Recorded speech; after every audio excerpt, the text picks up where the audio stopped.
Hi folks, I'm Alan Watt, and this is Cutting Through the Matrix on August the 13th, 2017.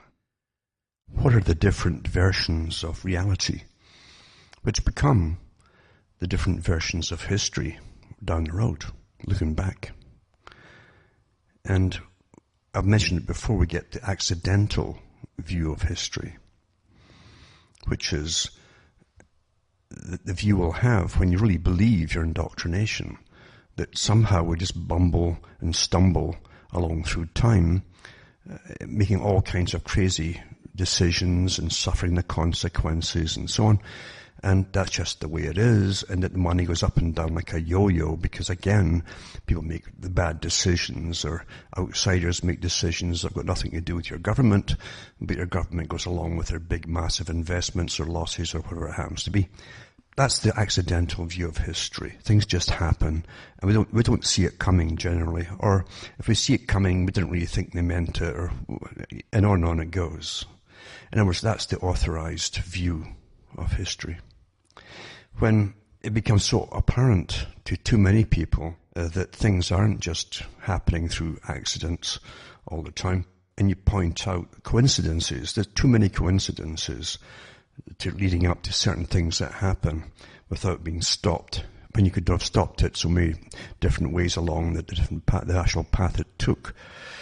And it doesn't happen. So you say, well, people must have known. Well, they did know, and so on. Why didn't they stop this from happening, and so on and so on? Everything is basically planned that way, deceptively too. So there's two views of reality which become history down the road when you look back at things. You also have another view of history, and that's the very few who help plan it all, who plan the future, which becomes the history looking back.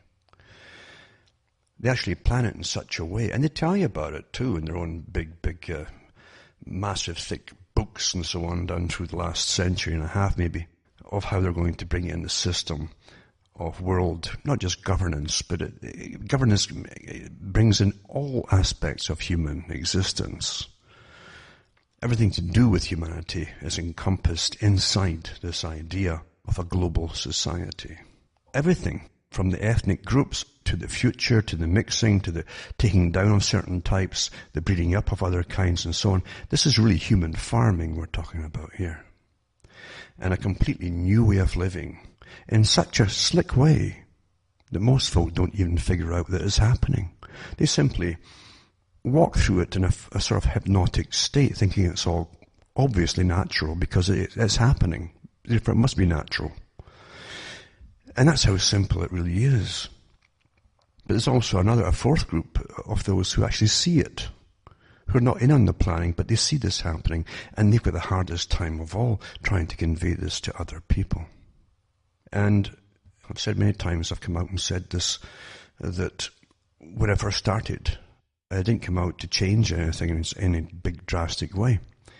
Because I was completely aware of this system we call reality, which is incredibly huge. There's thousands of think tanks working on every aspect of our existence. And you think you're going to change all of that just by pointing it out? It doesn't matter what you point out. People go along with decisions according to whom they trust, or to who understands their psychology better.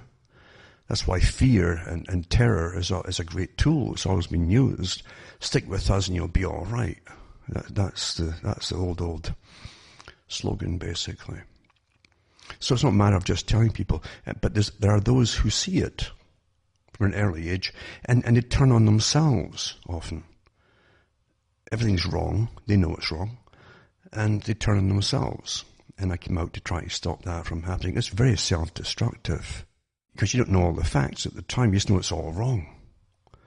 And the things that you can see are wrong, and the few things that you can point out to other people, it's a stunning effect to realize that most folk don't care what's happening. Or the injustices. Isn't it astonishing how many movies that they put out there? And believe you me, the storytellers in Hollywood know exactly how to turn on the tears, how to turn on the anger, all kinds of emotions. It's so easy, simple formulas, but it works so well. Even from cartoons they can do it, for goodness sake.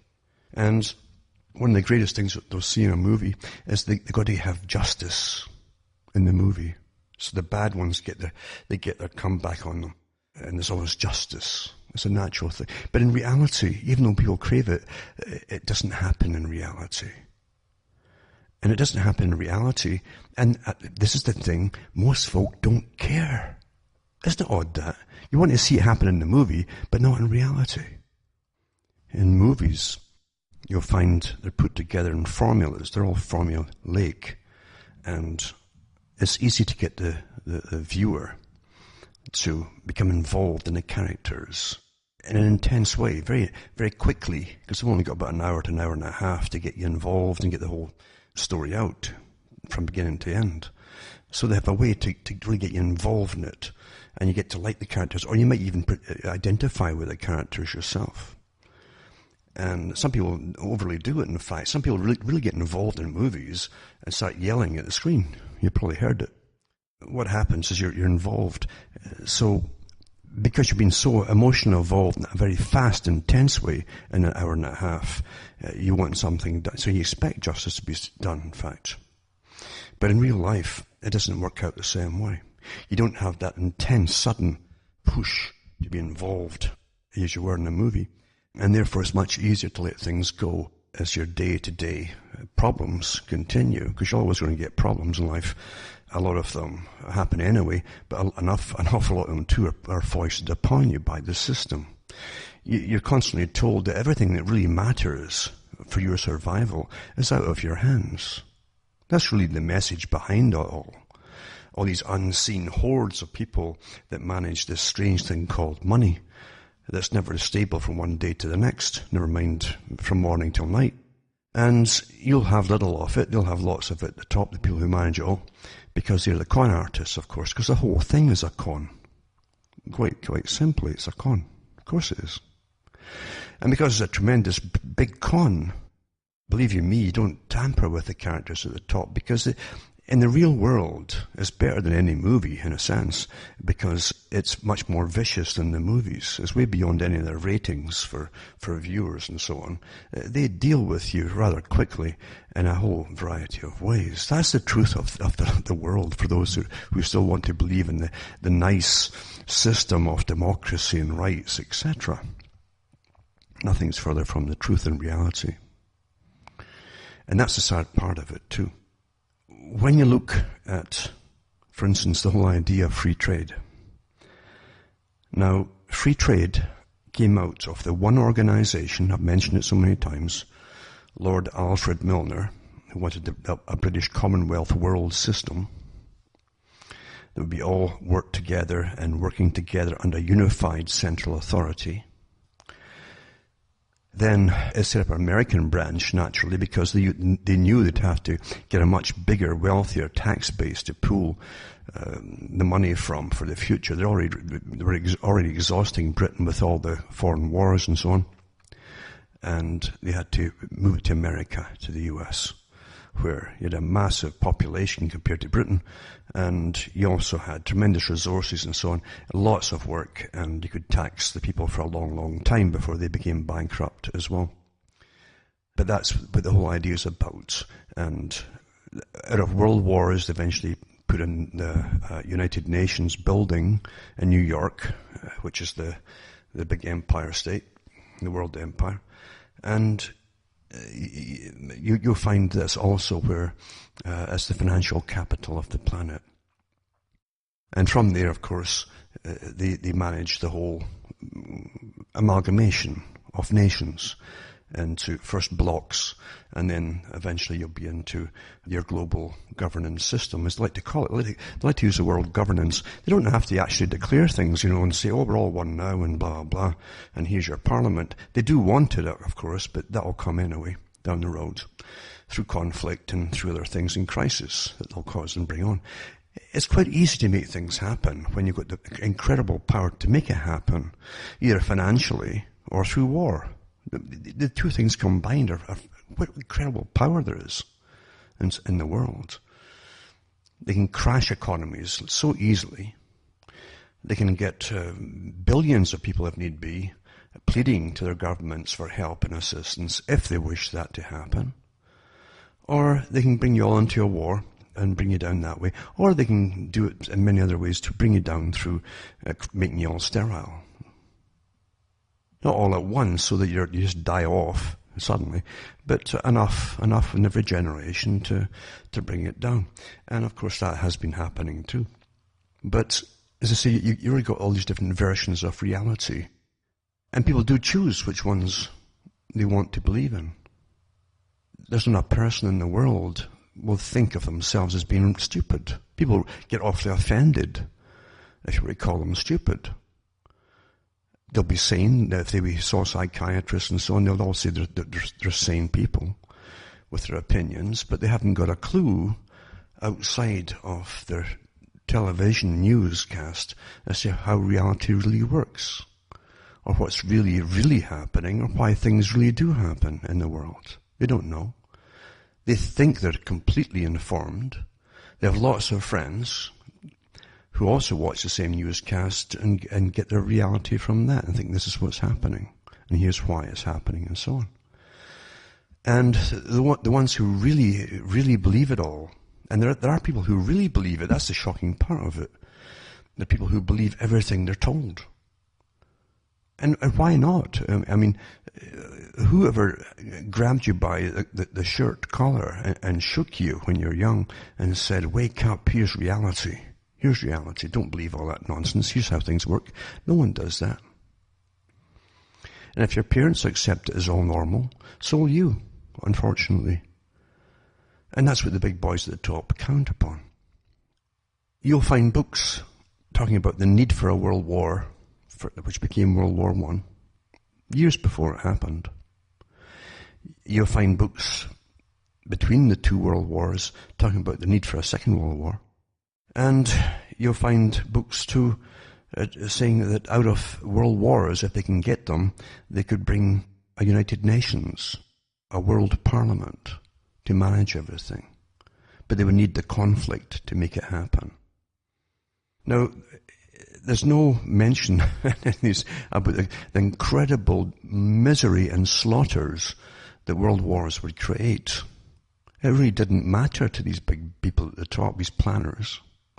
It really didn't matter at all. And the same planners were so boastful about things, they admitted they belonged to an elite class, almost a different species, you might say. A different breed. Or creed as well, I suppose. But they really believe that. They are so superior.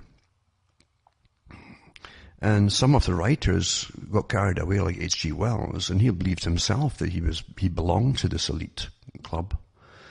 He really believed, even now, when he gave talks at the Fabian Society, and his high-pitched voice, people used to laugh at him. That's why he left it eventually. But he was all for global socialism, which in its true form meant complete, as we've been talking about for years, managing us all individually from birth to death. No free choices in anything. A planned society, which is working today, in fact, in many areas.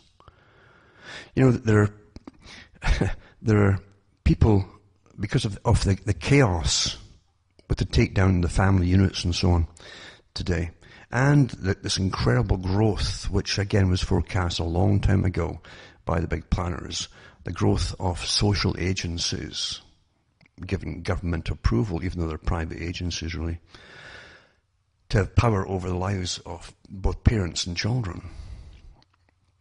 You'll find that there's children today in the US and elsewhere who are so used to the social workers, they call them by their first names. They've grown up with them. If they have a problem in life, they call them before they'll call anybody else. Because they see them as relatives, like auntie and uncle. That's how bad it is today.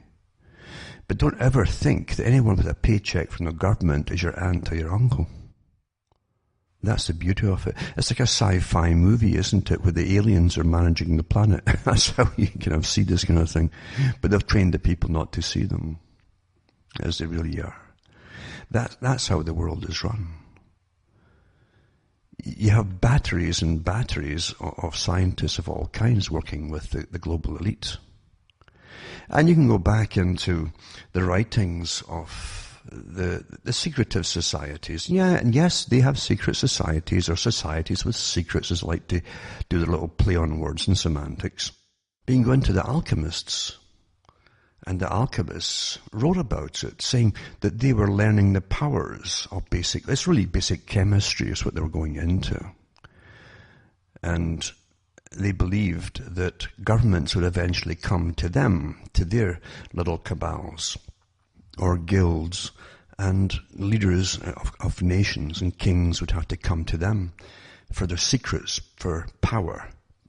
Because secrets of anything really to do with science gives you power if you can use things, even weaponry, of course.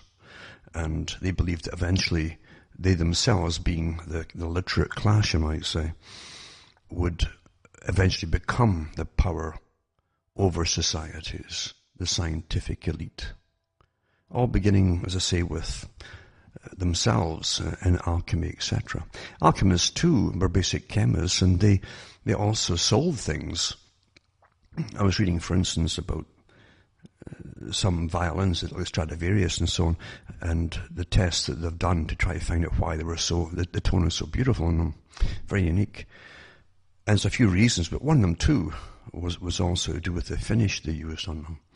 And this fellow was saying that the makers didn't make up some magic potion. They would go down to the local guy who was basically into mixing all kinds of things together, the precursors of the chemist, you might say, and that was the alchemist. And you would buy the stuff off them, and you'd follow the instructions he'd give you, and then you'd apply this finish, and hopefully it would give you what you were after. And that's how they did it. So some alchemist had the formula pretty well worked out in a good form, and somebody made an awful lot of money off selling good violins.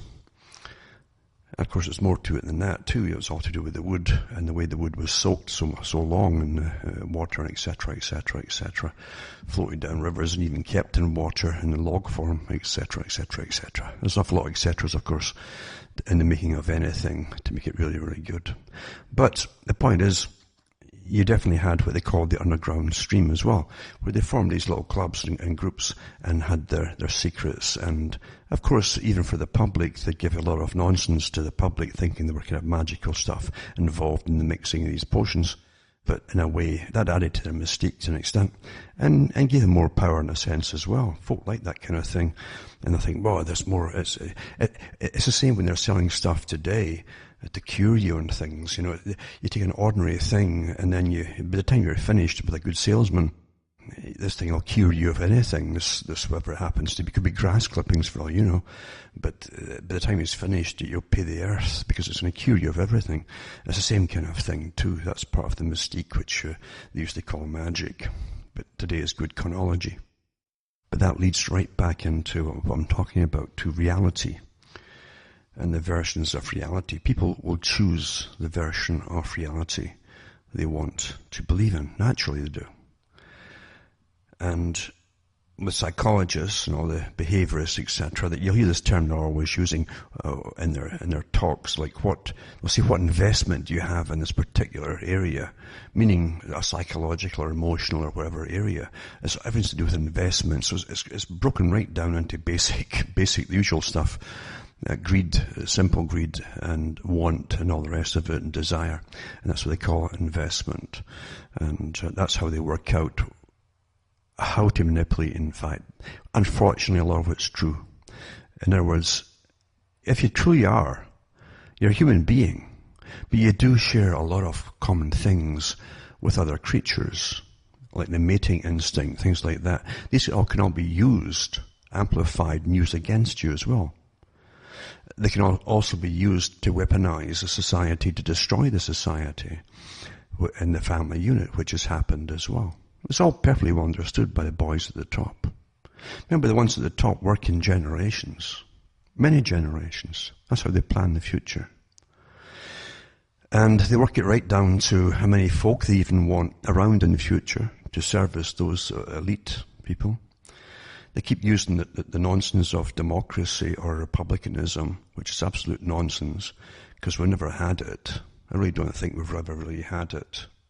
As soon as you came up with the idea, there are those who are ready to work and use it for their own advantage, unfortunately. And that's how the world really has been for an awful long time.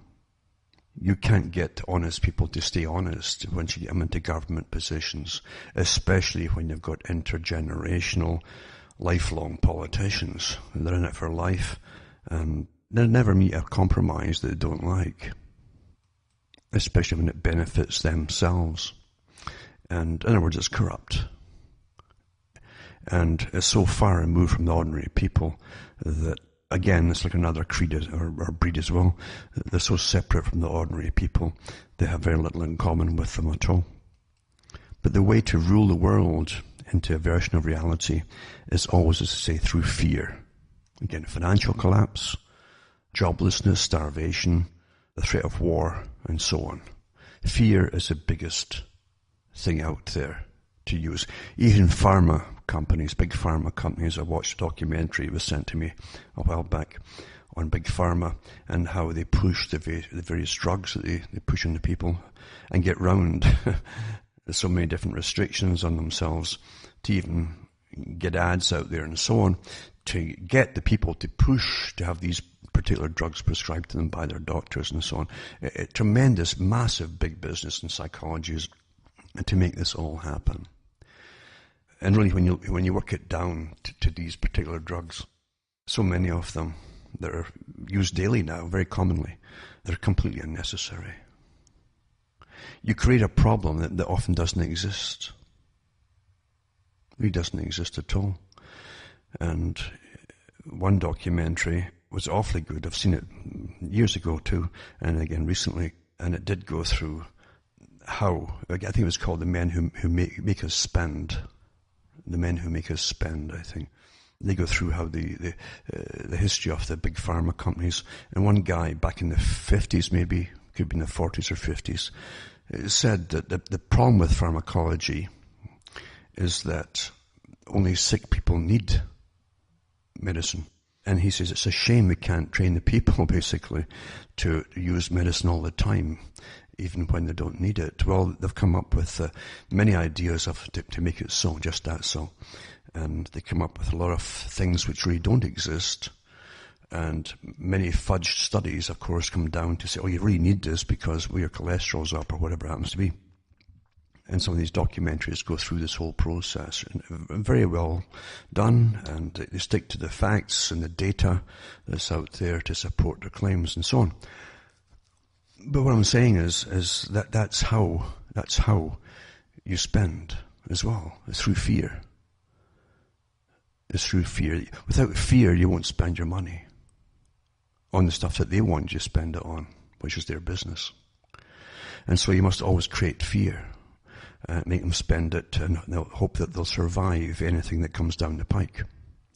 It's the same thing too with the constant threat of war. Then folk can be sold fallout shelters, you name it, they'll buy it because they get really wrapped up in it too.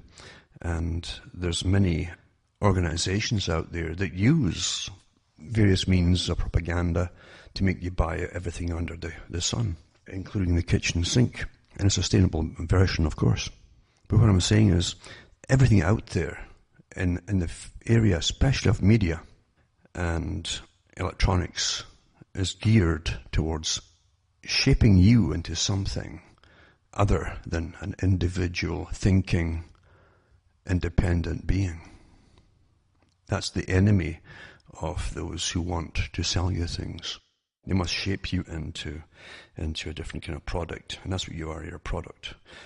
Bernays, again, who's often given the title of the father of this kind of indoctrinated propaganda and advertising, wrongly too, although he was a big player in it as well. I mean, he was well trained in it.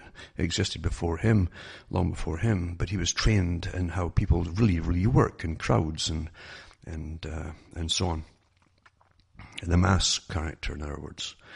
And he was a nephew of Sigmund Freud. And Freud was also into the subconscious idea that most folk work on almost unconscious impulses and emotions are just sitting out in the fringe there somewhere outside the realms of consciousness. So if you understood them, you could make them want something, make them buy something, make them do something. And to an extent, they're quite right in that way too. Again, the simplest way is fear, of course. But also you can make them want things if you attach the product with even sex. Anything which is a primal force, basically. And of course reproduction is definitely one of them. So you attach so many products with sex, and it changes it from being a simple whatever it is to a different kind of product altogether. That's why it works so well. That's also why they show you so many ads for food or chocolates or ice cream. Again, with a quite dishy-looking female sitting in a comfortable place, almost purring like, and that's how you buy stuff, and it's all attached to something else. But it's the same thing too with primal fear of survival and death, fight or flight. And you can switch them on. So many industries are left, actually, are all involved in making things for survival, even chintzy things like fast erecting tents and things like that. Things that won't last very long, actually. But anyway, what I'm getting at too is that everything out there, especially in the realms of media, are to do with altering your opinion on things, altering your perception on pretty well everything, and using you as a tool for either buying a product or influencing other people for a political campaign, things like that. Sides, always creating sides, so many sides on everything that you'll lose yourself in the process. Once you start losing yourself, it's easy to see other people who've lost themselves. They can't stop talking about their favourite politician or whatever. I don't care if it's left or right, it's all the same to me because it's all the same game. Politics is a game, and really the things that happen are planned anyway. It doesn't matter who they put in. The rest of it is drama. It's a drama, it's a soap you're watching. That's what it is. Because the big military industrial complex is always at the forefront of pretty well everything, along with academia, which is part of Eisenhower talked about that too. He didn't talk simply about the military industrial complex and seeking power, etc. But he also added in his talk that academia was on board with this whole big power agenda as well. And we understand that the system they want to bring in is not democratic, and it is not based on some kind of basic loose form of republicanism either. It's a different system altogether they're bringing in. Then you should really be on alert, because it's nothing that's sold to you has been, for you to understand consciously. In fact, it's so heavily disguised, it doesn't want you to see what it really, really is. The best kind of slavery for the slave owners is a kind of slavery where they don't know they're slaves. They don't know it. In slavery, you used to have overseers who would stand there and watch the slaves in case they ran away or whatever it happened to be. But then they'd also have to feed them. That's organization again and manpower. And then you have to get clothing for them and so on. And sometimes basic medical care and things like that too. And that takes away from the profit of the owners. It's much better to put this thing called money in, let them earn so much, and then they can feed themselves and clothe themselves. And if you manage the system and work it out very carefully, and you own the money system, they can make sure you're getting actually more back from them than you were getting before when you actually had to give them clothing and so on. You can get back through taxes, and get back through, you control the product prices that they have to buy anyway. It's quite easy to do. And that's how the elites in the big think tanks sit and discuss all these things all the time. They do it all quite calmly, what I'm talking about here, very calmly on a daily basis, as they work upon basically managing all of us like a big herd and how to maximize the profit. Remember too, something else that Bernays said. He says, don't, to the salesman, don't go out there and start from scratch. You know, if you want to sell something like a political party even, because you sell political parties, you sell politicians, that's what you do. He said, don't go out and start from scratch, going door to door and start talking, arguing and all the rest of it and informing. He said, look through the phone book at existing organizations, right down to churches, which are your favorite ones. Get a meeting with the guy, head of the church, be awfully friendly with him, give him a few bucks, in other words, in the right direction, and he can then lead his flock along the path that you had asked them to go along. It's much easier. In other words, they're existing organizations. Never forget that. Never forget for an instant, because if you belong to any organizations, believe you me, you're wide open to be used. Without ever knowing it, because they don't come out and tell you, oh, by the way, we're commandeering this organization for this purpose. And here's the opinions you should have from now on. They don't do it that way. They do it so slickly, you will have those opinions very quickly, and you'll think that you will believe that they are your own. It's quite easy to do. Bernays also said that for those who create actual things, like lawnmowers where it happens to be, don't try to simply live on your reputation, because at one time manufacturers had to make good products into 1950s and maybe 60s, and word of mouth got around awfully quickly, and folks said, oh, I bought this thing and it didn't last long, but that would spread like wildfire and people would stop buying it, you see. So he says, don't do that. Don't tell them how, because ads at one time would come on, and the guy would tell you why you should buy this product. He would tell you. He wasn't selling you a dream. He was saying, I'd buy my lawnmower because it's very good on gas, it lasts longer, it's made with good ball bearings and the engine and so on, races and yada yada yada. But not now. Nothing's sold as in a product today. It's all sold as an emotion. Whoever it happens to be, it's got nothing to do with the actual product. Nothing. And that's what he said too. He said, rather, and this goes for selling you politicians as well, and political parties. Bernays says, rather than make good products and sell the good products to the people, he said, change society to suit your product. Think about that. Awfully important. Simple little statement. And look around you. Look around you. Easy to do. What do you hear? A product can be sustainability or the greening agenda, whatever it happens to be. Look around you, and how many folk do you, oh, it's environmentally friendly. You got all these buzzwords and buzz terms and phrases, all given to them. What did Lenin say? He says we shall win by slogans. Repetition, repetition, repetition. It works wonders, it works so well. And when everybody's saying it, because they'll say anything that they're taught to say, then it must be correct. And it must be true. And that's how you receive it. So easy, isn't it? So easy. So you change society to suit your product. And they do. What you're selling, we're selling environmentalism and the greening agenda to bring them into austerity and to make them easily managed in a very poor lifestyle, as we change society from one system to the next system for the next few hundred or thousands of years. That's how you do it. And you give them a good excuse, a good reason. Again, based on fear. If you don't do this, we're all going to die. It works wonders, isn't it? You see, the old slave owners used to hire basically thugs that didn't mind bashing folk and whipping them, people who couldn't fight you back. Thugs.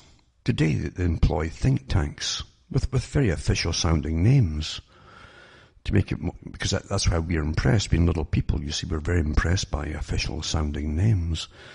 And you'll notice too with your governments today, they all farm out to these private organizations for ideas. Oh, we need to do this.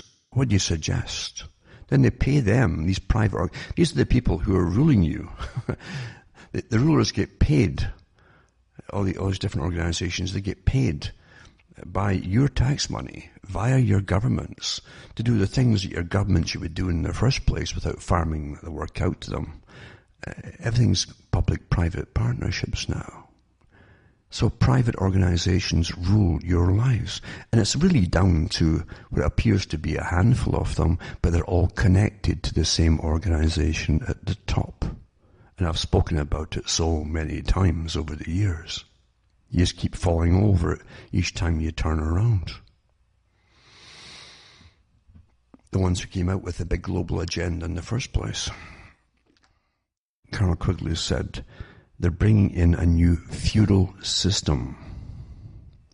Now, feudal system is your public-private partnership, because you don't elect these overlords.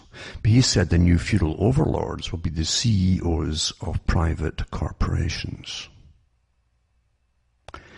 Look at all you hear about today. Oh, Elon Musk. Oh, Bill Gates. Zuckerberg.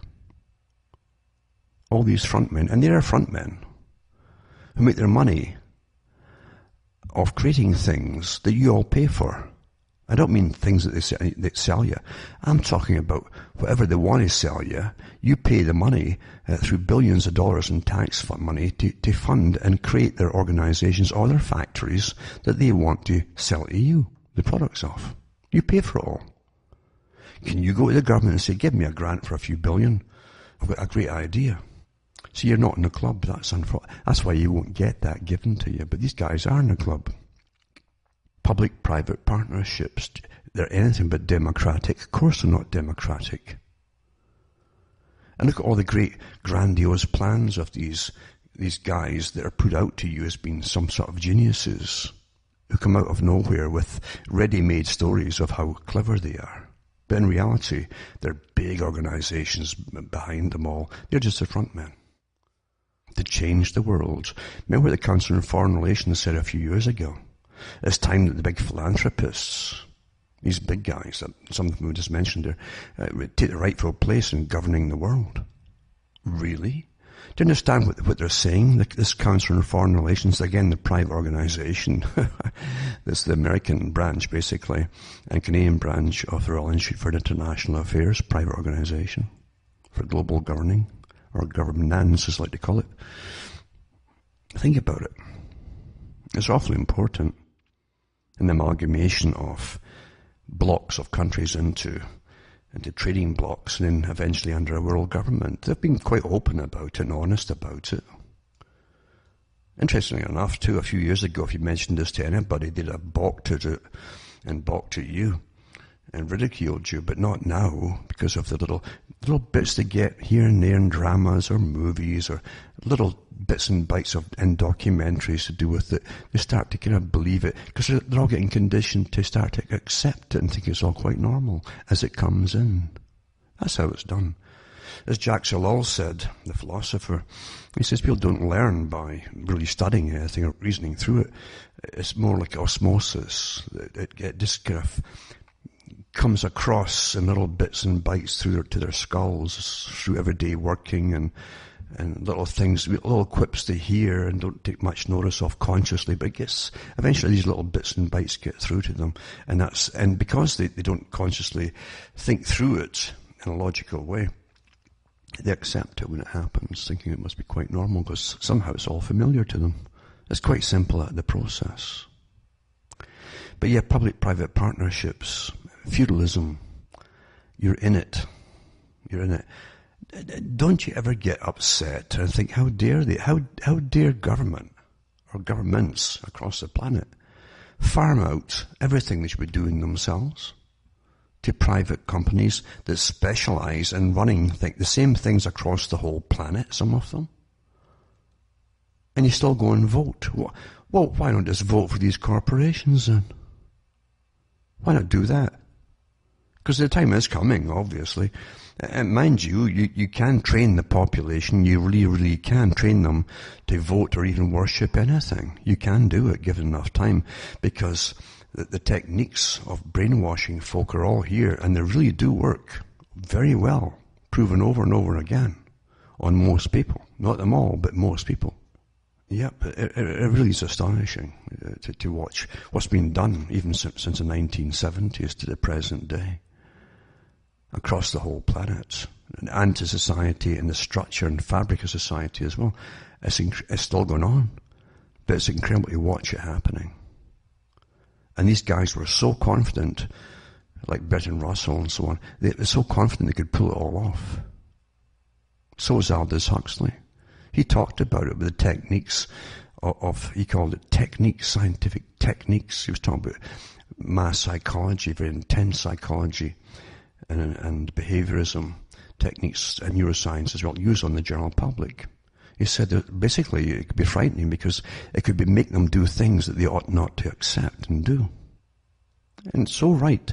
But everyone out there is trying, no one can make me do anything I don't want to do. That's why it works on you. You really think you're impervious to it. Now, getting back to these articles for tonight, I'm telling you, you don't get news anymore. What you get now is a kind of filtered drama from all sources, agreed upon at the top, at the very top. It's agreed upon, obviously it's agreed upon, to keep as much factual stuff away from the public as possible. And that was discussed many, many years ago to bring the public to this stage where they'd accept being governed by all these different private agencies and social services, being governed, and will take no real interest in how they're governed. That was all planned a long time ago. Most folk really don't care. They're out there to play and to buy their latest plastic toy or phone, whatever it happens to be. They even the guys want certain colours. These phones cost a lot of money, these iPhones and so on. Lots and lots of money. But actually, in the documentary I saw a while back, they wanted, some of them were lining overnight to get the latest one, with the latest apps, but not for that. It's because it's a different colour. What? It's amazing. You know, when I was small, most folk in your towns didn't have phones. Americans could have them. But in Britain, no. Very few folk would have them. The local doctor might have one, and so on. But most folk didn't have phones. Money was so tight. Now, in no time at all, they've got guys in queues, and some of them are queuing up to get a different coloured phone. What? What's happened to society? But it's just too easy to do. Now, here's an article here. And this is from the old Neocon group. They have different newspapers, but one of them's here to do with Afghanistan, Russia. And this is a little important thing too. A little bit's truthful. It says, there's a reason conflicts in Afghanistan go badly for major powers. In 1979, the 380 million people of the Soviet bloc went to war with the 13 million people of Afghanistan.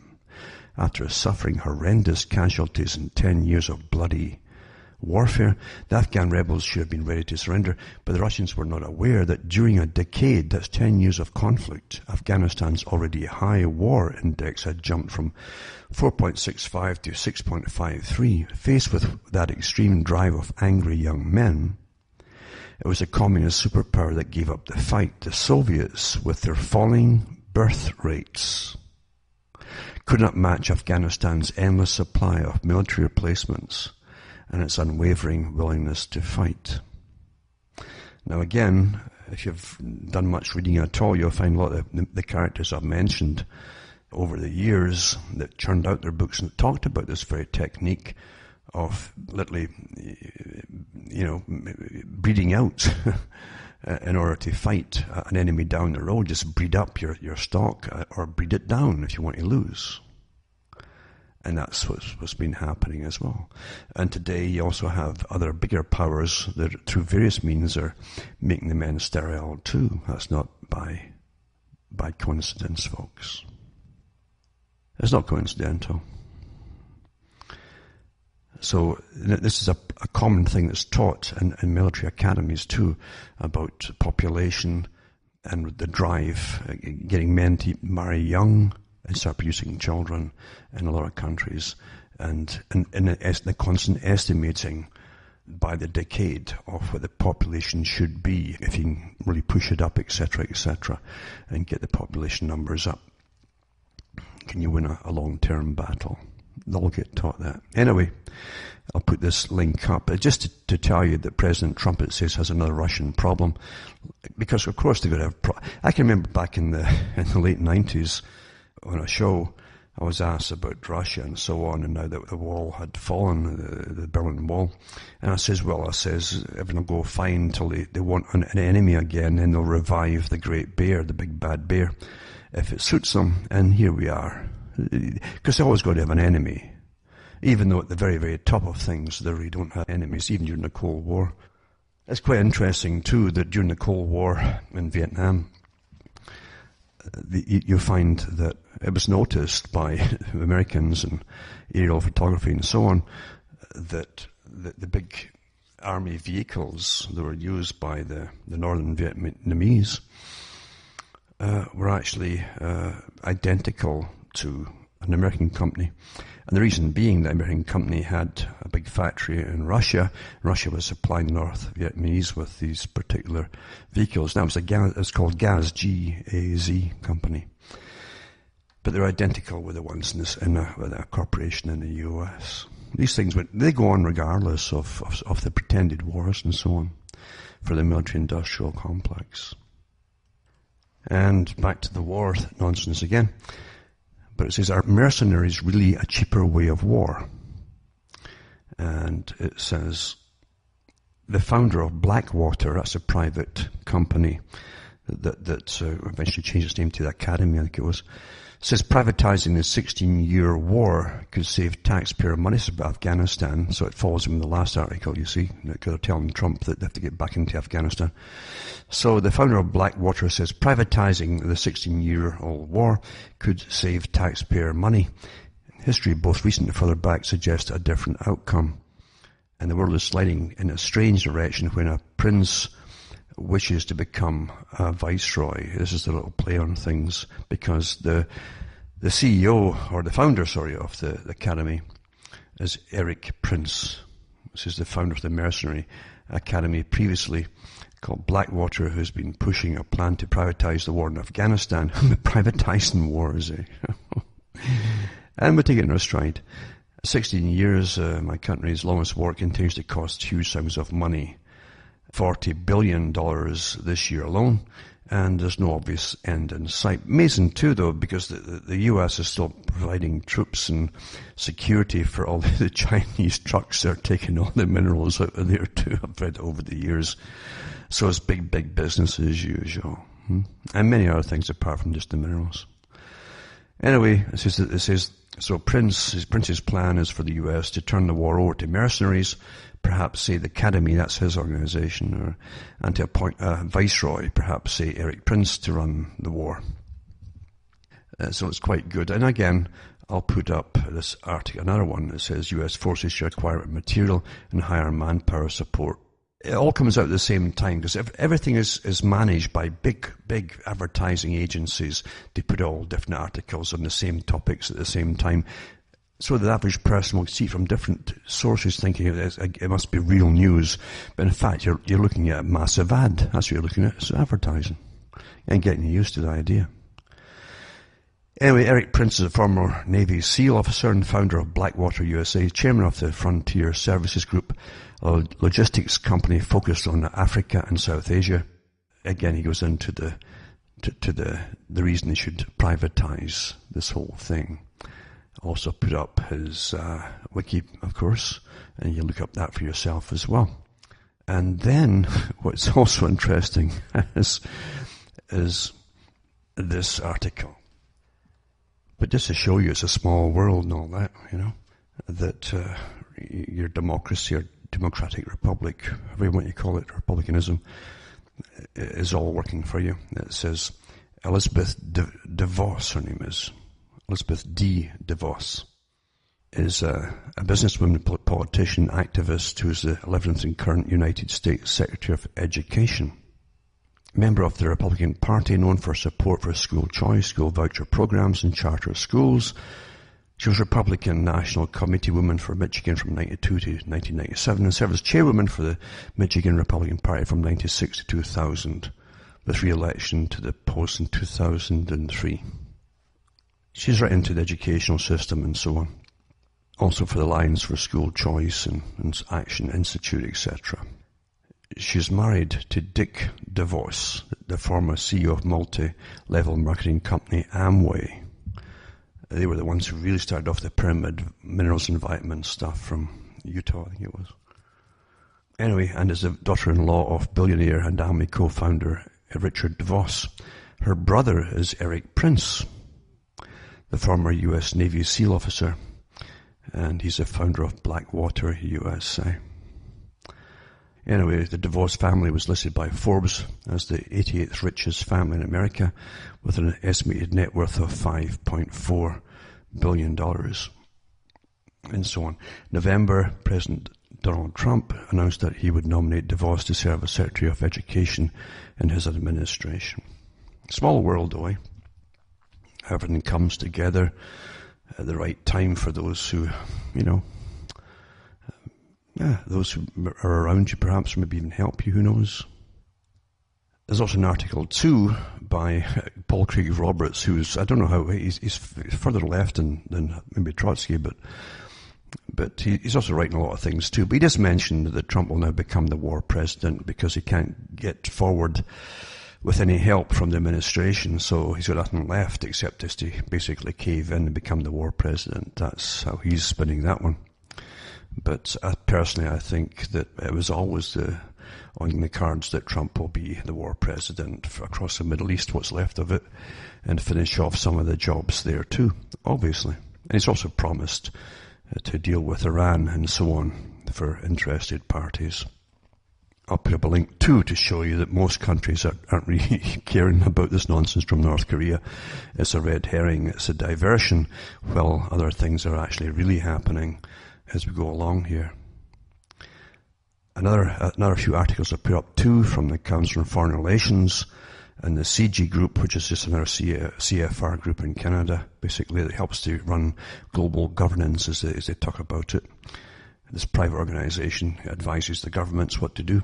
But anyway, it says 4 ways new US sanctions changed the world, showing you how they can put sanctions on different countries that can bring countries down, make them obey, etc., whatever they want them to obey. And it says countering America's adversaries through Sanctions Act. So it levies new economic sanctions on the Islamic Republic of Iran, which is the only country that doesn't give us any problem right now, and the Russian Federation and Democratic People's Republic of Korea. Korea. If you don't see China worrying about Korea, then we shouldn't really worry either. And Japan isn't bothered either. As I say, I'll put an article up where there's diplomats and so on talking from those countries, and they think it's all hype and nonsense and a diversion, which of course it is. And also another couple of articles to tell you what economic sanctions actually are, how they work, etc. And then this article here, child minors age 4 living a hell on earth so you can drive an electric car, awful human cost in squalid Congo cobalt mine that Michael Gove didn't consider in his clean energy crusade. It's quite good actually to show you the hype and nonsense about the biodiversity stuff and how clean the energy is and yada yada yada. You wouldn't believe the massive squalor and the filth that's left from making all these different things to do with electric cars, etc. Now the truth on free trade is free trade is for big international corporations. Again, with the big guys that you know their names and so on, you'll build them their factories for them, and you'll pay for it all, and you bring roads in, you'll pay for your townships will pay, your provincial governments will pay, and your federal governments will pay to put them up in business. Trump's incredible deal to have Foxconn spend billions of dollars in southeast Wisconsin won't break even for 25 years. It's standard free trade. This is free trade, folks. This is what was all signed into law years ago, where they come into your country and your governments will use your tax money, billions and billions and billions of dollars, for these private corporations to set up. And believe you me, you aren't going to get many jobs out of it either. But it will take at least 25 years for Wisconsin taxpayers to break even to lure Taiwanese electronics giant Foxconn to the state, according to a fiscal analysis. And I'll put that link up for you to look through. Also, I mean, there's quite a few articles about the Foxconn factory because they make some cell phones too. And we mentioned in the papers for mass suicide, or lots of suicides at their working place. Because it's really awful the conditions to make these folk work in. It really is awful. Mass suicide protest at Apple manufacturer Foxconn factory. Around 150 Chinese workers at Foxconn, the world's largest electronics manufacturer, threatened to commit suicide by leaping from their factory roof in protest at their working conditions, and so on. Also, so that people in the West, who are all brainwashed now and completely altered beyond recognition, can queue up all night long to buy the latest phone and get a different colour. Oh, dear, dear, dear. Isn't that sad? Isn't it really sad how easy it is to change and manipulate society? Isn't that really amazing? It's kind of scary, isn't it? But I'll put this article up. And on the border, Foxconn in Mexico, that's from 2015, to give you an idea how they worked there too. Remember too, under free trade, and the free trade racket is only for big giant corporations so that they get set up in your countries using your tax money, and you pay for everything, and they take all the profit of whatever product they eventually start selling you, but they get given it all. It's not loans to them, they're given all this stuff. It's just astonishing. It really is. That people slept through this all happening, the free trade meetings and so on. And if you say, no, you can't come into this country because they can demand to continue, even they can demand if they want to. I don't know if any of them have done it yet, but they can bring in their own workers and say, well, we're bringing our own workers in who are simply on hire from our countries, and when you pay them below the wages you would get in your country, the minimum wages, if you stop them coming in, they can sue your government for billions of your tax money.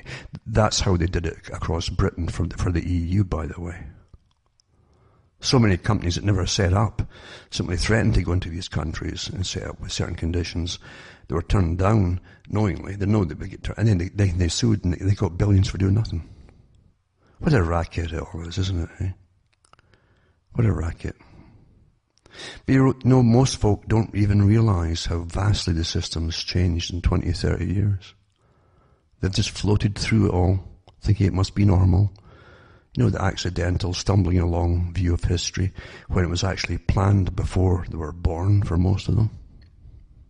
And all the changes you're seeing now were planned again before you were born. All planned. Cultural changes, everything. Migratory changes, everything was planned long before you were born.